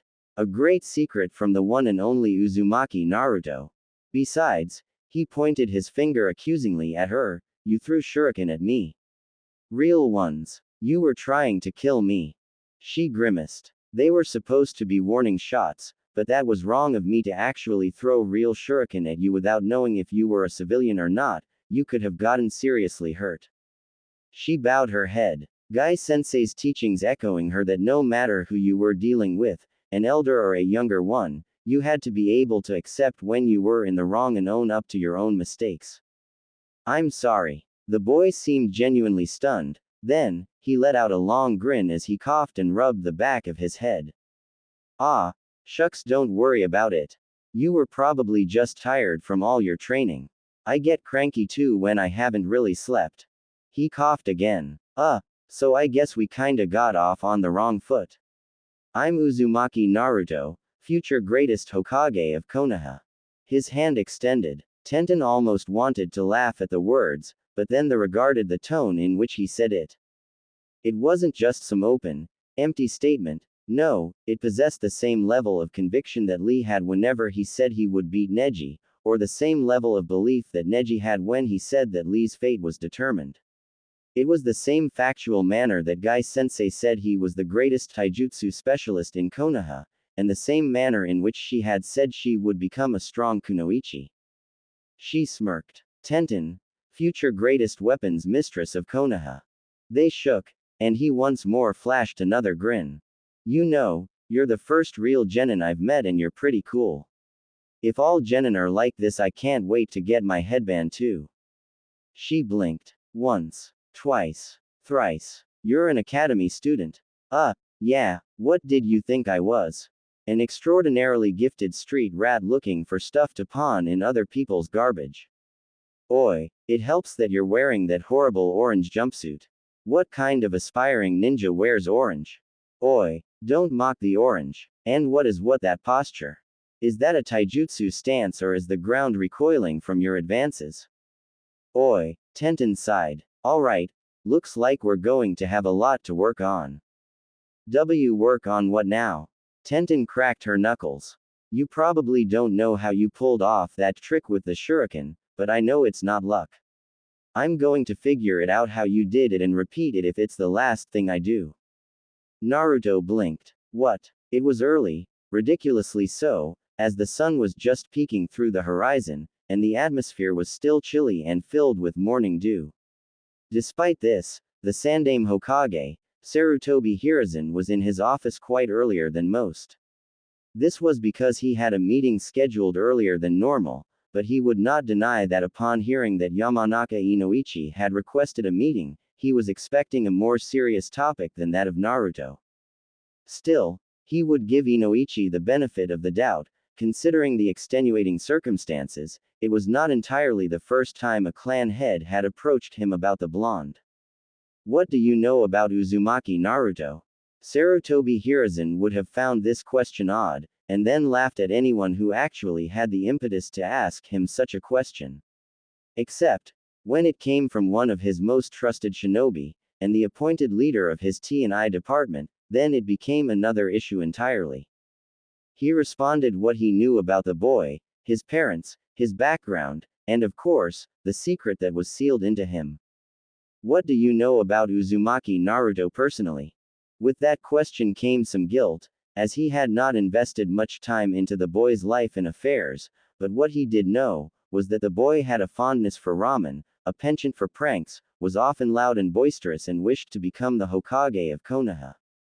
What else? What else? Well, that is, the Sandaime Hokage of Konoha found his lips furrowing into a sad thin line. That was, as a matter of fact, all he did know about the boy. Hokage-sama, what if I told you that those qualities you mentioned are what everybody knows about him, and nothing else? Hiruzen's nose rumpled. What?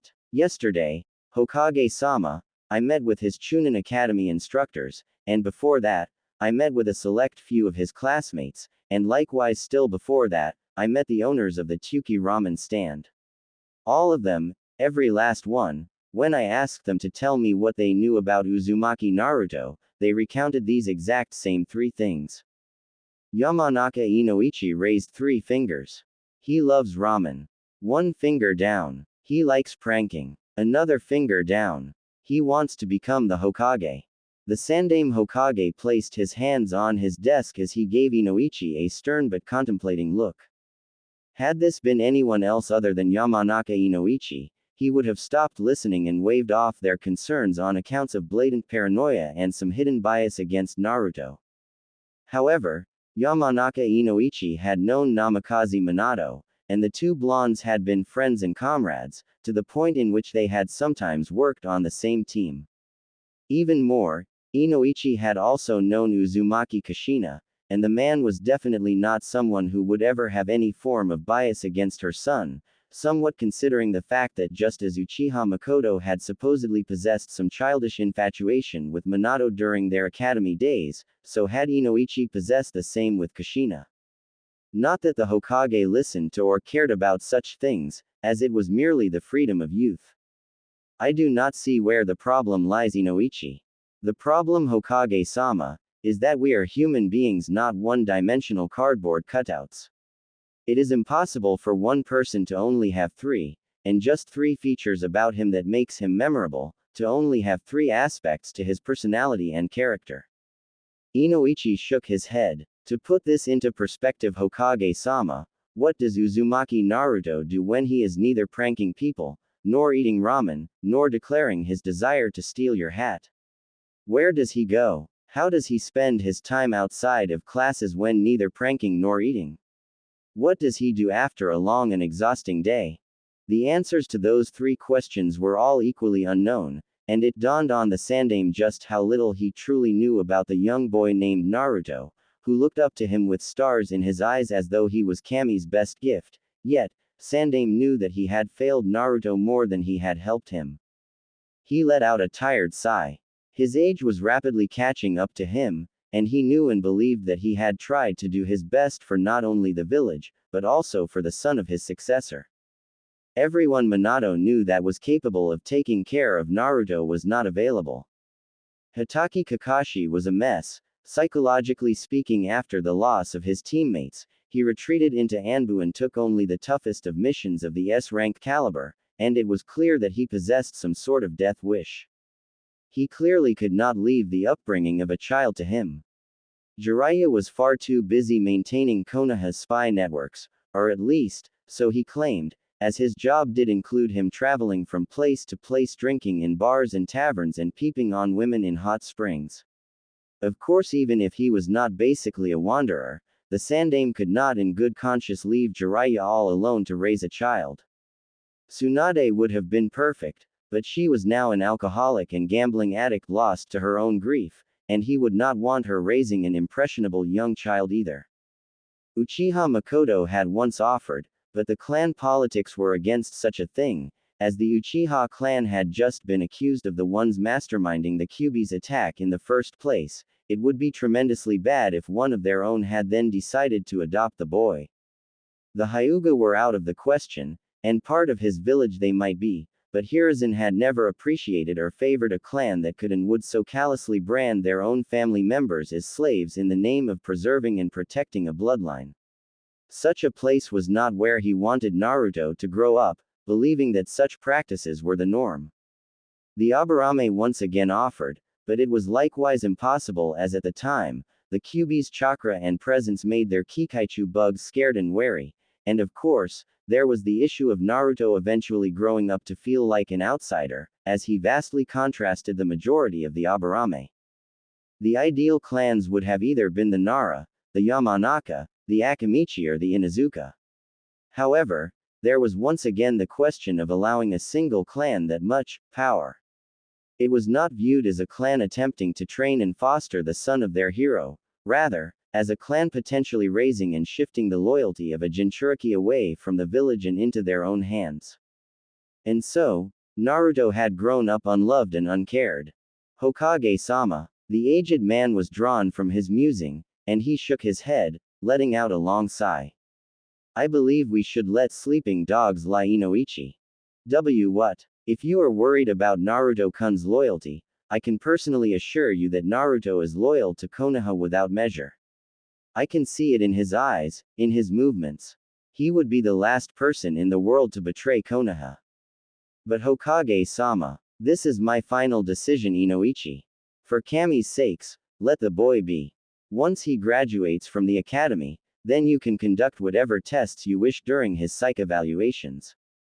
Yamanaka Inoichi let out a deep sigh, and Hiruzen watched as the man gave a salute. Hi, Hokage-sama. Now is there anything else you wanted to speak to me about? Nothing of any real value, Hokage-sama. Except to perhaps look into the academy instructors to find if indeed there are Chunin intentionally sabotaging student scripts. Hiruzen slowly rubbed his beard. He knew that there was always that possibility, for Chunin instructors to be visibly biased against Naruto, but he had hoped that it would be of a minuscule level of simply asking him more questions in class rather than giving him unfair grades. He could not go out and start rooting every Chunin that was biased against a single student, otherwise that would make it appear as though he was the one being biased against them. Alright, I'll have an Anbu team look into it. Anything else? No, Hokage-sama. Dismissed. The leader of the only naturally blonde-haired clan in the entirety of Konoha nodded, and utilized the Shunshin technique to leave Hiruzen's office, making the aged Hokage sigh once more as he leaned into his desk. It had only been a month since he had seen Naruto last and given him that scroll, and he had not seen or heard from the boy at all on any other occasion. He knew he was busy, and he knew that he also had to think of the lives of the other villagers and of his shinobi, but Naruto was simply that breath of fresh air that was perhaps often needed. Of course, there was also the small, disconcerting part of him that realized that what Inoichi said was somewhat true, as he knew very little about what Naruto did or where he went to in his free time. He was about to call the Anbu, but he stopped halfway before he did so, and let a small contemplative smile come on his lips instead. Rather than summon Naruto into his office, it was best to make it into a surprise. He swung on his coat and hat, placed his pipe into his mouth, and then prepared himself to move forward and once more allow the professor to grace the streets of Konoha. Perhaps had he not been so preoccupied, he would have noticed the tiny curved insect that had been perched at his window all the while. He would have seen as the bug's eyes zoomed in and out on his form, before eventually taking off into the sky, flying low through the air and free from the threat of birds before eventually landing on the hand of a certain individual. What does it say? Yamanaka Inoichi believes the Kyuubi Jinchuriki could constitute a flight risk due to how little is truly known about him. Danzo-sama must hear about this. The two figures gave each other a nod, before vanishing once more, unseen and unheard, as phantoms in dawn. Within interest, Tenten had always wanted a cute little kohai. There was the appeal to picking up a junior that she could buy sweets, pet, pamper and have him, her help her sharpen her weapons with a big loving smile. Perhaps it came with the fact that she had been the Nei-chan of the orphanage she had grown up in, not in the motherly, caregiver sense, but in the tomboyish, you mess with me, you enjoy the taste of sand, manner. Her somewhat crass manner and a slight tendency for violence had probably what had inspired her obsession with blades and weapons of all sorts, and it of course helped that she thought playing with dolls was the most ridiculous thing in the freaking world. She still remembered the first doll she had been given, considering the fact that she had given it an extensive surgical process by retrofitting the hands with sewing needles and the legs with scissors. Of course, the other girls had not appreciated the beauty of Princess Scissorhands, abbreviated to Seeheim, the scissor-handed, needle-legged princess doll. Then, she had not understood why the orphanage's matron had been so appalled. Seeheim was far more useful that way to help in cutting and sewing together what little clothes they had possessed as of then. Regardless, the weapons enthusiast wanted someone who was also equally passionate and shared a love of the sharp and pointy. Of course, this was somewhat of an idealistic wish that she would sigh and ponder, than something that she ever saw coming into fruition. Right up until the moment that she had found Uzumaki Naruto and taken him under her wing. Except, well, Uzumaki Naruto was not the cute little kohai she wanted, but quite possibly the one she needed. Come back here you. Assuming she did not kill him first. I'm sorry. Hello sorry. I'm Ten, get ready to eat pointy metal.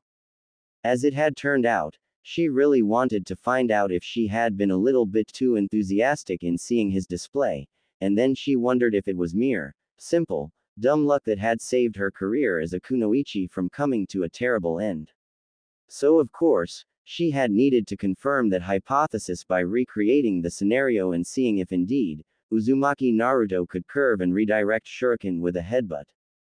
Of course, this time around she had tossed rubber shuriken at him, because attempting to use the real ones could most possibly end in disaster. The results had been outstanding. 7 out of 10 times, Uzumaki Naruto had successfully pulled of a ricocheting magic tricks with the shuriken that were thrown at him, and 7 out of 10 was a very promising result. So then, it came her own turn to practice and see how to pull of the same tricks, and she had asked him to stand and toss the rubber shuriken and kunai at her. She had closed her eyes, took in a deep breath, and then steeled her gaze as he said he was going to launch, only to open her eyes and see a rubber chicken flying through the air. She was not kidding. A rubber chicken, with its beak out in front, and its wings spread to the sides like an eagle. She had been so stunned at the sight of the flying avian toy, she could not react when it had smacked beak first into her eye and sent her tumbling to the ground. Chicken 1, Tenten 0. Of course, Naruto's cacophonous laughter had merely added insult to the injury, which led to her current situation of her chasing the blonde around the field while her unloading the full wrath of her weaponry. Was it overkill? Maybe. But you try explaining to Maida Guy, Rock Lee and Hyuga Neji that the reason you now had a large black eye was because an academy student clocked you in the face with a rubber chicken. She grinned as she caught a hold of the fleeing blonde's legs with her kusarigama, the chain tying neatly across his left ankle, as she jerked the chain back and proceeded to quite literally reel him in as though she was a fisherwoman on a croaky old boat in the middle of a vast lake. Well, look what we've got. The catch of the day, the famous orange flopper. She grinned as she watched him futilely scrape his nails against the grass in an attempt to escape. Eventually he just stopped bothering and let himself be dragged, until he came to stop directly beside her foot, and she gave him her kindest grin. You know, I kind of feel really bad for fishes right now. She rose an eyebrow. Just for fishes? No. I mean, yes, I mean, well, you know what I mean, but I kinda also don't know what I mean. If you were any more eloquent, I'd need a dictionary. He gave a sheepish grin. That black eye goes really well with your hair ttebao. I'm not taking fashion compliments from someone who thinks wearing a blinding orange jumpsuit in the forest is a good idea for a shinobi. She sighed as she shook her head, paying little heed to his chant about how orange was the best. The sun had barely peeked over the horizon, due to both of them arriving bright and early for the training.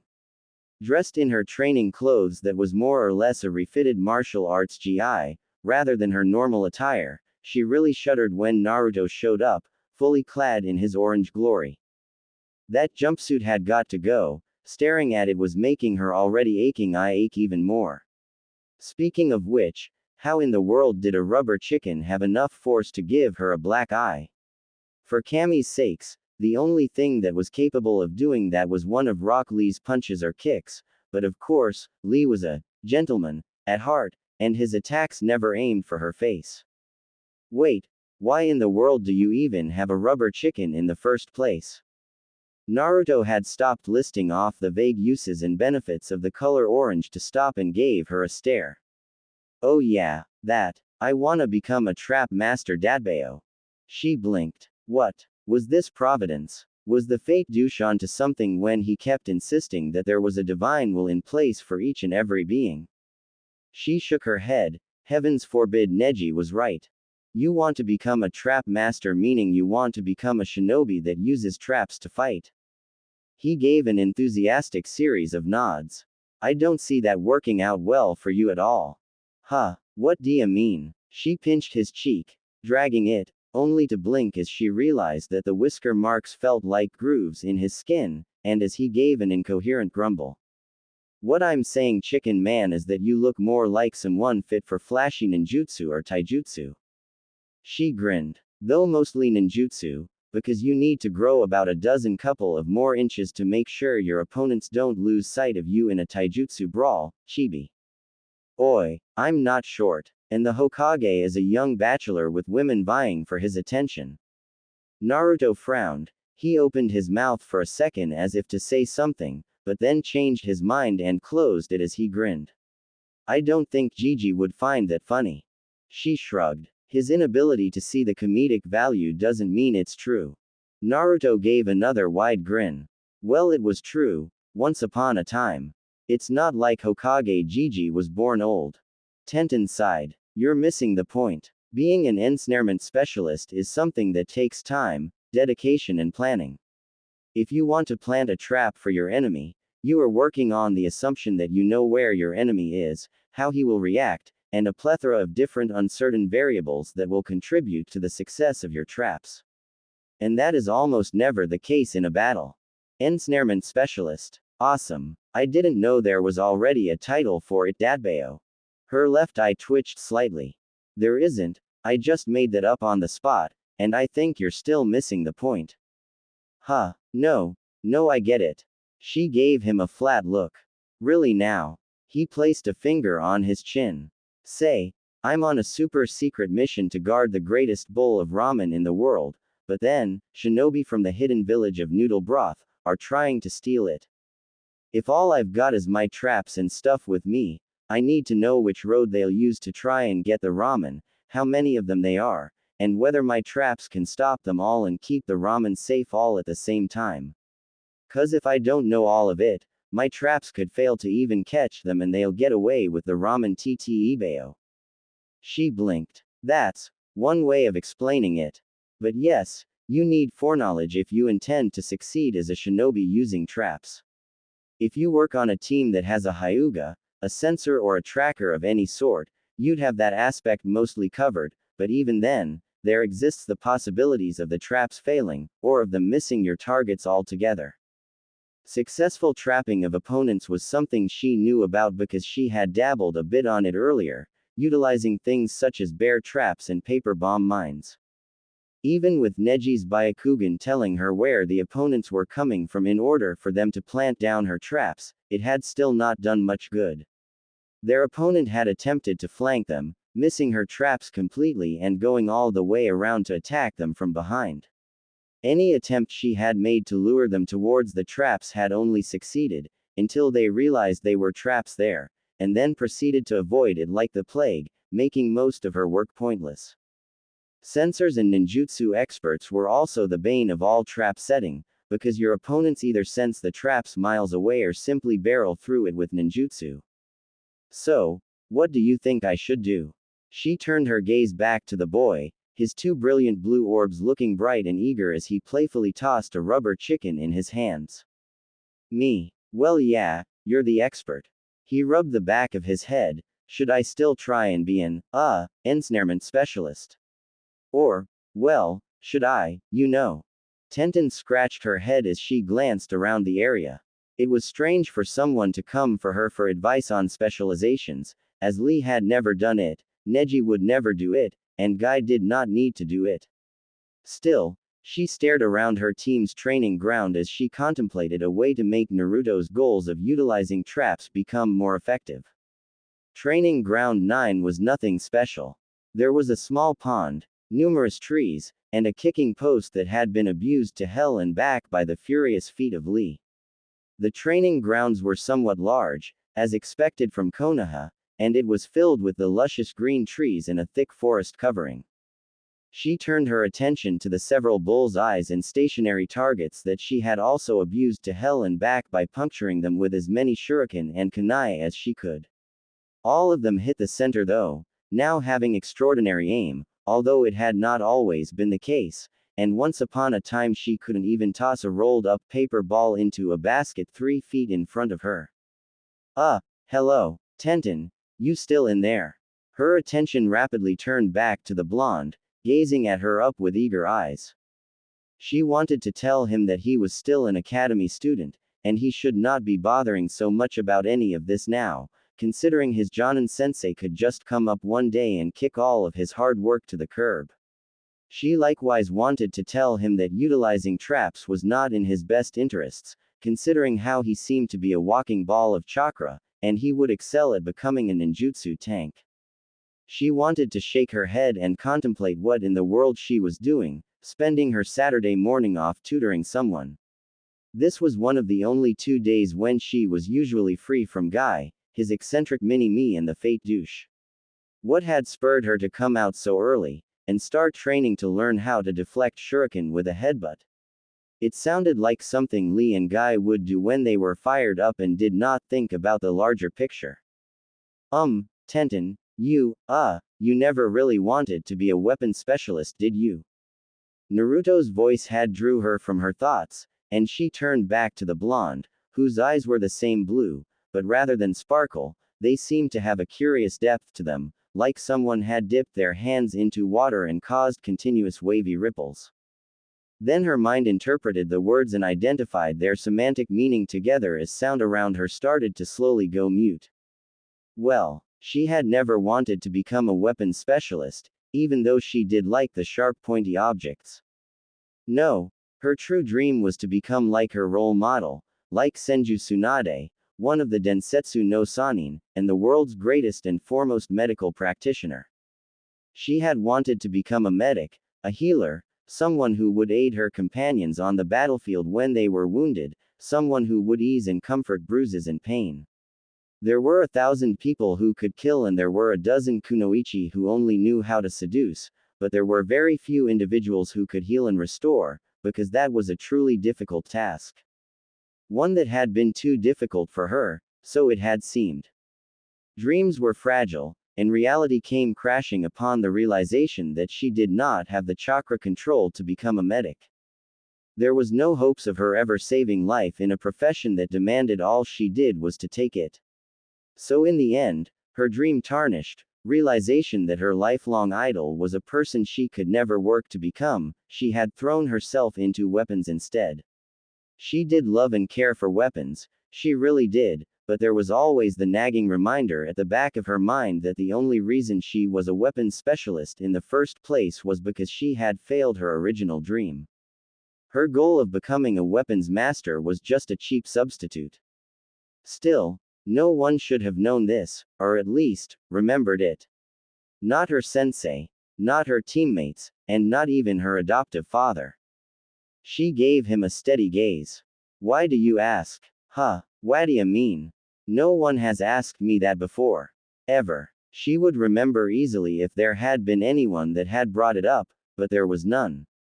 Questions she had gotten instead was about how she got so good at weapons and why she seemed to love them so much, but not one person had looked upon her and asked, "You didn't really want to do this, did you?"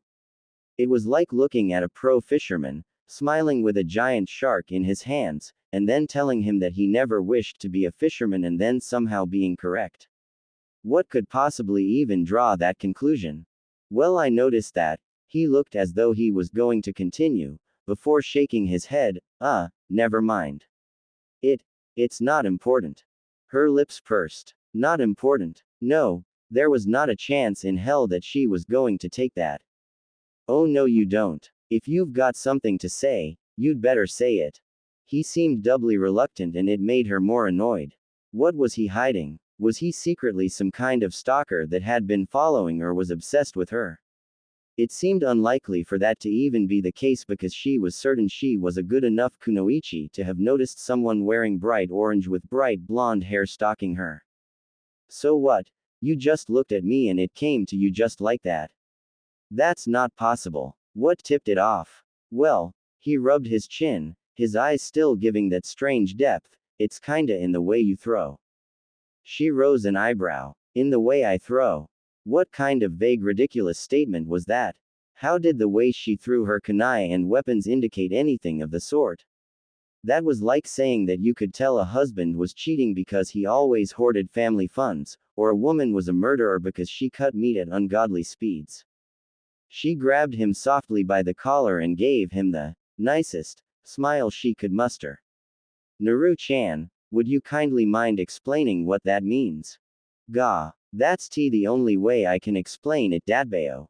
A pair of scissors was rapidly in her hands, summoned easily from her scroll in a puff of smoke, and her smile was becoming strained further and further as the seconds ticked by, and Naruto's face still looked reluctant.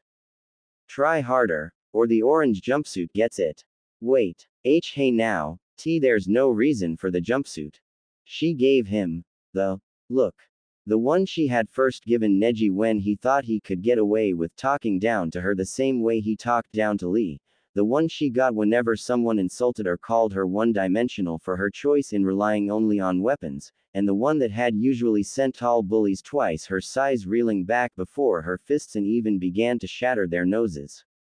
There was no mirth in her eyes at this point. I don't mind getting a black eye because of hijinks, but what I do mind is when someone who literally met me yesterday can give me the googly eyes, and then suddenly come to conclusions about things that not even my own teammates and Jonin-sensei realized.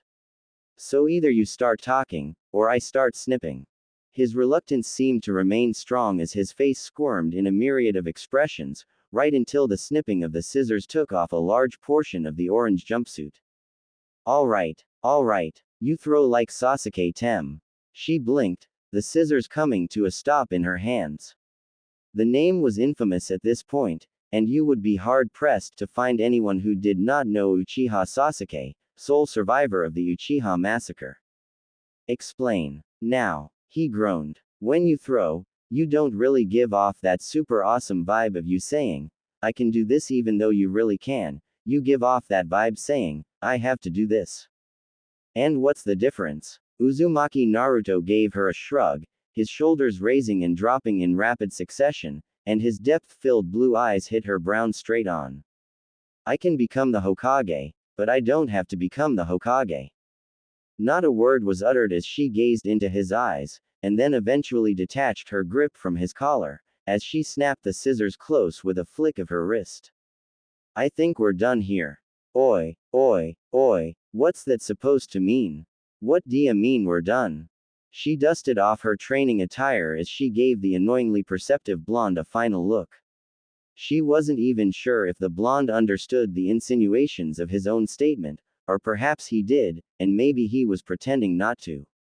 Hey, Tenten, where are you going, Ibeo? The clearing was left with only a blonde boy within it, slowly scratching his head.